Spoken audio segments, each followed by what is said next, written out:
Okay, completing the square.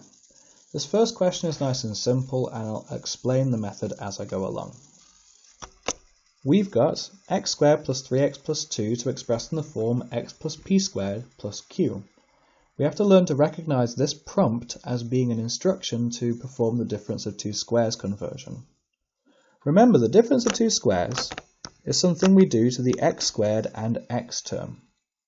We're going to start off by making a bracket, a place for the x to live. And that bracket is going to have an x at the beginning and a square sitting on the outside. The number that goes in here is formed by halving whatever this is. So that's going to be 3 over 2, or if you prefer 1.5. I'll use 1.5. We're not finished though, we have to take whatever that number is and square it to go outside the bracket. 1.5 squared is 2.25. This number that we arrived at by squaring is always subtracted.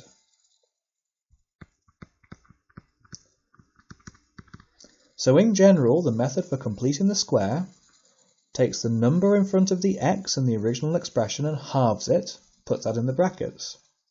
We take that thing and square it to go outside the brackets, and it always gets subtracted, regardless of whether this thing is a plus or a minus. What that does is write x squared plus 3x in a different way. I haven't done anything about the plus 2 yet, so I still have to add that on to the end. Half this, square this, always subtracting it, and don't forget about the number on the end. Tidying all this up, we'll have x plus 1.5 squared minus 2.25 plus 2 makes minus 0.25. You could of course have your answer written with fractions, x plus 3 over 2 squared minus a quarter, and that will be fine as well. The question asked me to write this expression in the form x minus p squared plus q. P and q are rational numbers. In short, rational numbers can be written as fractions or decimals, which recur or terminate, and I've done that. P is 3 over 2, and q is minus a quarter.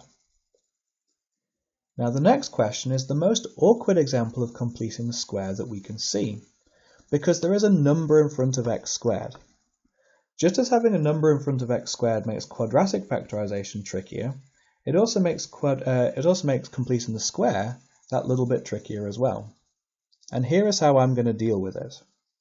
I'm going to remember that completing the square takes place in the first two terms. But I really don't like that 2 in front of the x squared. So I'm going to go over here, and I'm going to divide by 2 when I go over here with those two terms, leaving me with x squared plus 5 over 2, or 2.5x. And I'm going to do completing the square over here in divide by 2 land. So that thing is going to equal x plus a half of 2.5, which is 1.25. That's what goes in the brackets. I halved this to get this number. There's something I always have to subtract though, which is that number squared, 1.25 squared, which is 1.5625. 1.5625. So that is the 2x squared plus 5x put into completed square form, but in divide by 2 land. And as nice as it is here, I can't live here forever, so I have to now go back to the real world by multiplying by 2. That's going to give me a 2 in front of the x plus 1.25 squared bracket, and I also have to take my 1.5625 and times that by 2 as well, which gets me 3.125.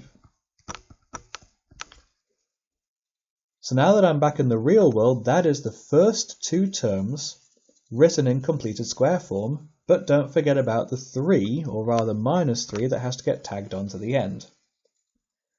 Now, there are other ways of writing this down which are more mathematically sensible, but this is a nice way to break it down for the purposes of your exam. Finally, I'll tidy up, saying 2 times x plus 1.25 squared minus 6.125. And that's my answer.